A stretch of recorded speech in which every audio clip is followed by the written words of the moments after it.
네, 오세훈 서울시장이 정부의 97 공급 대책을 두고 공공주도의 한계라고 비판하면서 재건축과 재개발 절차를 줄여 2031년까지 서울에 시민이 원하는 곳에 주택 31만 호를 착공하겠다고 발표했습니다. 정부와는 다른 처방을 내놓은 셈이죠.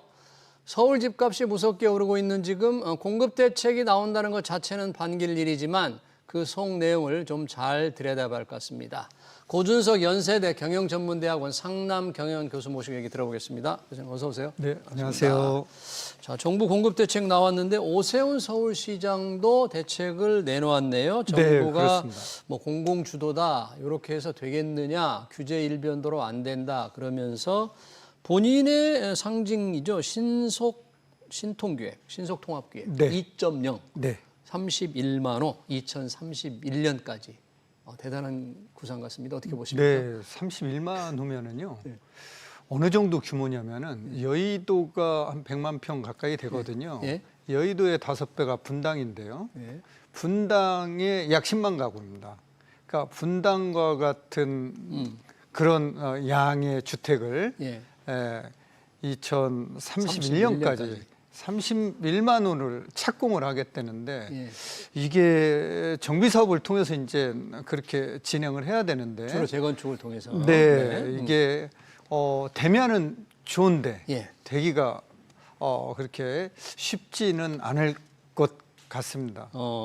왜 그렇게 지금 오세훈 시장은 어떻게 해서 이렇게 하겠다는 건지, 어떤 걸 줄이고 어떤 걸 조금 부추겨서 하겠다는 건지. 근데 왜 이게 쉽지 않다고 보는 건지. 그러니까 이제 정비 사업을 하려면은 절차가 굉장히 많거든요. 예. 이번에 929 서울시 부동산 대책에서도 예. 골자가 3개예요. 네. 그러니까 정비 사업 인허가 절차를 간소화하겠다라는 거예요. 예. 그 중에 하나가 환경 영향 평가가 있는데, 환경영향평가. 예, 그거 이제 초안 검토 회의 이런 걸 생략만 하더라도 1년 정도 단축할 수 있다. 예, 두 번째는 이제 협의하고 검증 과정도 이거 상당히 간소하게 해서 네. 추진하겠다. 세 번째 이제 이주 대책, 이주도 이제 신속하게 추진하겠다. 이주할 때 이제 세입자 보상금이라든가 이런 거는 조합에서 예. 보상을 해주면은 용적률을 좀 높여줘서 거기에 대한 사업성을 보전해주겠다. 이런 내용들이 이제 골자인데 예. 이렇게 하더라도 이게 이제 지금 정비 사업 기간이 한 18년 정도 걸리거든요. 18년. 네, 근데 요런 서울시에서 이제 발표한 그런 거를 감안하면 한 6년 정도가 이제 줄어들게 됩니다. 6년. 네, 6년에서 6년 반 정도. 예. 그렇더라도 12년이 걸린다라는 거예요. 그래도 예. 6년 정도 줄면 상당히 많이 줄이겠다는 많이, 건데. 예, 많이 줄이죠. 신속통합기획 처음 발표한 것만으로도 뭐 한 5년 줄이고 요번 걸로 좀 더 줄이고 뭐 그렇게 된다는 거죠? 네, 그렇습니다. 예. 요번은 주로 후반부 절차를 좀 생략하는 거예요? 초반부를 많이 생략하고, 네, 그 다음에 이제 사업 승인 인가하고 관리처분 계획을 동시에 신청할 수 있게 하는 거는 뭐 서울시나 정부에서 발표에서도 중복되는 점이었고요. 이런 것들을 이제 합치고 줄이고 간소화해서 이 진행 절차를 좀 빨리 정비 사업을 빨리 추진하겠다라는 겁니다. 네. 근데 그런 것들이 과연 기대대로 되기가 쉽지 않을 수 있다? 왜냐면은 지금 예. 이번 대책에 빠진 게 아쉬운 게 용적률에 대한 얘기가 안 나왔어요. 용적률 완화가 없어요? 네. 근데 지금 뭐 원자재 가격 상승으로 인해서 공사비 상승, 인건비 상승. 그래서 이게 이제 그러면은 분양가도 상승하게 되는 거잖아요. 예. 이게 이제 이렇게 공사비가 상승하다 보니까 지금 중층 이상의 아파트 단지들 재건축을 앞두고 있는 단지들은 네. 이게 사업성에 또 의문시가 되는 거예요. 이거 해서 내가 추가 분담금을 얼마를 많이 더 내야 내야 되는지. 되지? 예. 그럼 이제 조합에서 이럼에도 불구하고 예. 이렇게 간소화됐음에도 불구하고 빨리 추진하기가 부담스럽다라는 거죠. 예. 네, 이주할 때도 없고.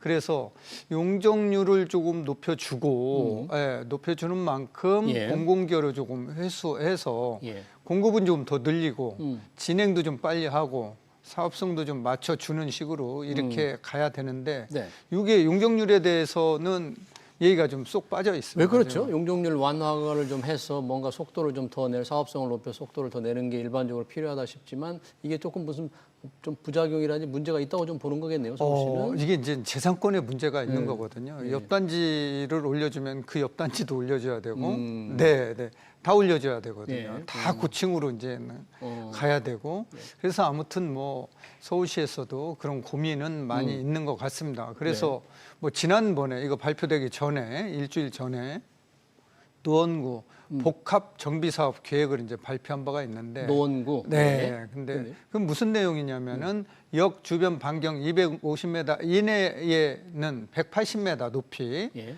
60층까지 또 3종 일반 주거 지역은 준주거 지역으로 준주거가 되면 500%까지 가능하거든요. 용적률. 예. 지금 대부분의 아파트 단지 지역들이 3종 일반 주거 지역인데 용적률이 300%거든요. 네. 그럼 이제 준주거까지 올려줘서 이렇게 고층으로 질 수 있게 해주면은 공급도 늘어나고 진행도 빨리 될 거다라는 거죠. 그래서 이제 그런 식으로 그러면은 한강 벨트 중심으로 정비 사업을 통해서 공급을 하겠다, 60% 이상을 공급을 하겠다라고 했는데 예. 여기에 대한 내용은 조금 빠져 있는 게 조금 아쉬웠다. 네, 이런 부분입니다. 네, 그런 것들이 이제 사업성을 좀 높이는데 걸림돌이 될 수가 있고 그래서 속도가 기대만큼 안 날 수도 있다. 그렇습니다. 네. 사실 서울시가 공급 대책을 뭐 2031년까지긴 합니다만 31만 원 하니까 정부도 왜 135만 원인가요? 네. 각자 뭐 엄청난 물량을 이렇게 발표를 하는데 한꺼번에 잘 조율해서 동시에 발표하면 어떻을까 하는 그 생각도 드는데 양쪽이 좀 생각이 다른 것 같아요. 서울시는 오세훈 시장 그 기자회견하는 거 보니까 토지거래 허가제 지정하는 거에 대해서 굉장히 반대를 하던데 국토교통부는 지금 토지거래 허가제도 가능성을 열어둔 거죠. 네, 그렇습니다. 네.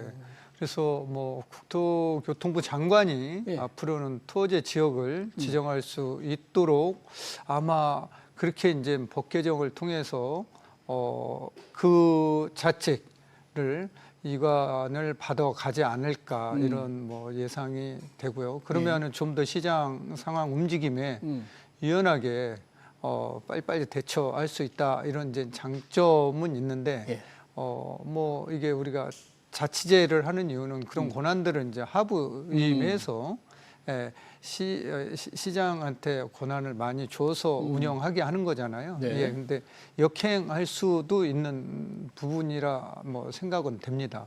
오세훈 시장 왜 토지거래 허가제를 이렇게 지정하는 거에 대해서 조금 반대하는 의견을 낼까요? 본인이 이게 효과가 없다 이렇게 보는 걸까요? 그렇습니다. 이제 토지거래 허가 구역으로 지정이 되면 효과는 한 가지는 분명한 효과는 있습니다. 뭐 거래 주는 거요? 거래가 줄어든다라는 거. 거래가 줄어들면 세수가 줄어든다는 거죠. 세금이. 세금이 줄어든다. 그렇지만 거래량이 줄어든다라고 해서 가격이 낮춰지거나 고정돼 있거나 그러지는 않는다라는 거죠. 오히려 가격은 신고가가 계속 행진하고 있다. 계속 신고가가 창조되고 있다라는 겁니다. 그래서 토지의 본래의 취지는 이런 가격을 통제하기 위한 그런 제도이거든요. 그런데 이제 그 효과가 굉장히 떨어지고 있다. 효과가 나타나지 않고 있다. 이런 거죠. 다만 이제 부작용만 나타나는 거죠. 거래량 감소로 인해서 세수 감소로 이어지고 있는 거죠. 이번에 이제 서울시 자체의 재개발 재건축 활성화 관련해서 용적률 완화란 인센티브가 없는데 이건 서울시 차원의 일은 아니지만 늘 재건축 재개발 활성화를 위해서는 이 재건축 초과기 환수제를 좀 없애야 된다. 근데 이게 지금 이재명 정부에서는 이게 지금 전혀 그런 얘기가 없잖아요. 이게 큰 걸림돌이다.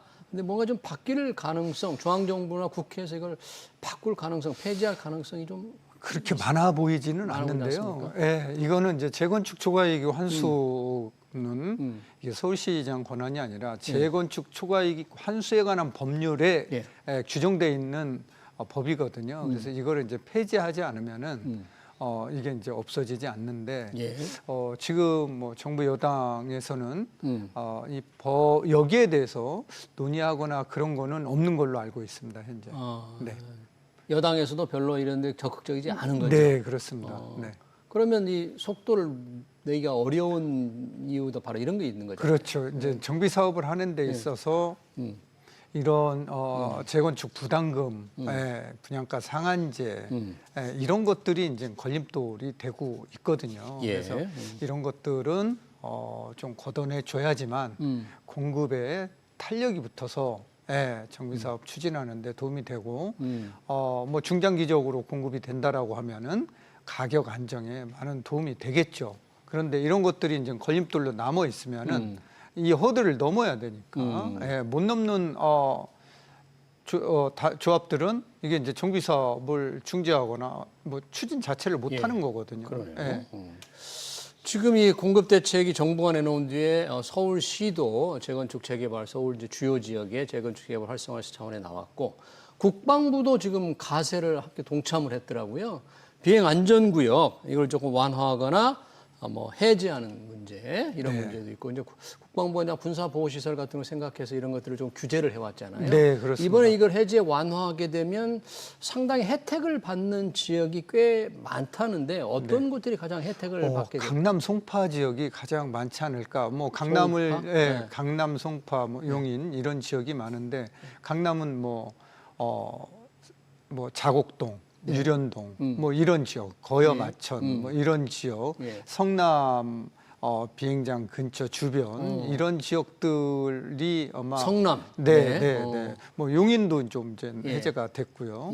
그래서 이제 이런 지역들은 효과가 있는데 다만 이런 지역이 고도 제한으로도 지금 묶여 있지만 일부 지역은 개발 제한 구역으로도 묶여 있다라는 거예요. 그린벨트로. 그린벨트. 그래서 이제 일단 이 고도 제한이 풀어지면 훨씬 층수를 더 높일 수 있는 그렇습니다. 송파라든지 분당구 이제 성남 같은데 분당 이런 데도 네. 더 높일 수 있는 거잖아요. 그렇습니다. 그런데 그린벨트 때문에 그린벨트가 해제가 되지 않으면은 이게 뭐 아무것도 진행할 수 없는 상황이기 때문에 여기 이것까지 해제를 해서 하면은 완벽하게 향후에 주택을 공급할 수 있는 신도시급의 그런 이제 지역으로 조성이 되겠죠. 실제로 이 군사보호시설 완화가 실제로 영향을 줄 수 있는지는 이제 그린벨트 규제라는 그런 또 다른 걸림돌이 있다 이거잖아요. 그런 이제 기대를 가지고 있는 분들이 꽤 많거든요. 이제 그런 그 지역이 그게 해당되는지 안 되는지에 따라 조금 달라지겠네요. 그렇습니다. 자, 이 서울시 대책이 지금 집과 집을 착공 물량 2031년까지 31만 회 64%가 한강벨트에 하겠다는 거거든요. 지금 집값이 한강벨트로 많이 오르고 있어요. 특히 강북 한강벨트 집값이 지금 계속 뛰고 있잖아요. 이런 대책은 조금 효과가 뭐 있겠어요? 중장기적으로는 효과가 분명히 있지만 또 서울시장이 토제로는 지정하지 않겠다라고 또 공언도 반대를 좀 하셨잖아요. 했는데. 그러면 이제 여기에 내 집 마련하라라고 얘기해 준 게 아닌가. 시장에서는 이렇게 받아들일 수 있다라는 거예요. 시장에서는 이쪽 지역에다가 뭐 60% 이상을 한강벨트 중심으로 공급을 하겠다. 이 새로운 주택이잖아요. 신축 아파트를 공급하겠다라는 건데 신축 아파트 한강변에 들어서면은 이거 가격 자체가 뭐 천정부지로 오르는 건 우리가 지금까지 지켜봐 와서 알고 있잖아요. 또 그런 대상 재건축 단지라고 하면은 가격이 상승할 우려도 상당히 있다 그렇게 보는 거고 무주택 실수요자뿐만 아니라 투자자들까지도 이 지역으로 모여들 가능성이 높다 이렇게 보고 있습니다. 지금 토지거래 허가구역을 오세훈 서울시장은 반대하지만 김현덕 국토교통부 장관은 가능성을 열어뒀기 때문에 그리고 집값이 오르면 뭔가 언제든지 종합 대책을 만들겠다 그렇게 얘기를 했더라고요. 국토부 장관이. 건건이 대응하는 게 아니라 이재명 정부는 종합적으로 만들겠다.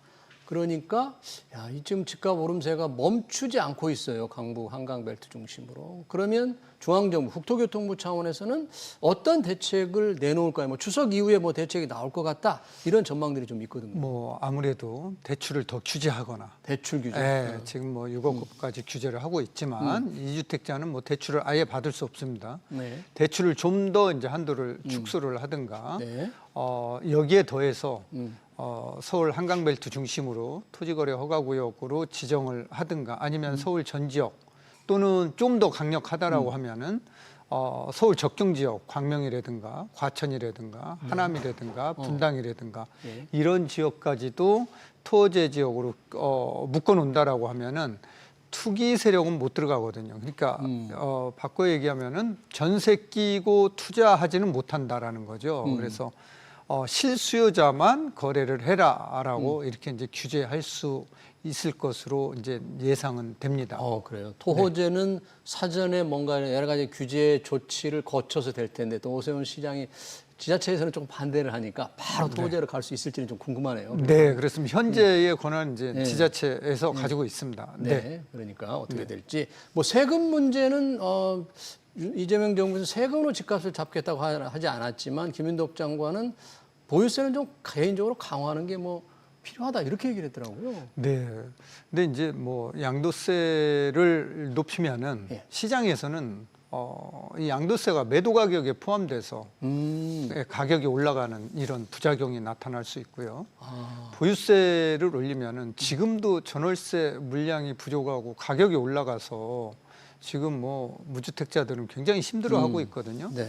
이 보유세가 임대인이 내는 게 아니라 이걸 이제 전가시킵니다. 임차인들한테. 그래서 전월세 가격 상승에 또 기폭제 역할을 하는 거죠. 그래서 세금 부분은 이재명 대통령께서 말씀하신 대로 안 건드리는 게 좋지 않을까. 서민들을 위해서는 그렇게 보여집니다. 네, 알겠습니다. 서울시가 발표한 공급 대책 관련 얘기 잘 들었습니다. 지금까지 고준석 연세대 경영전문대학원 상남경영원 교수였습니다. 교수님 고맙습니다. 네, 감사합니다. 네.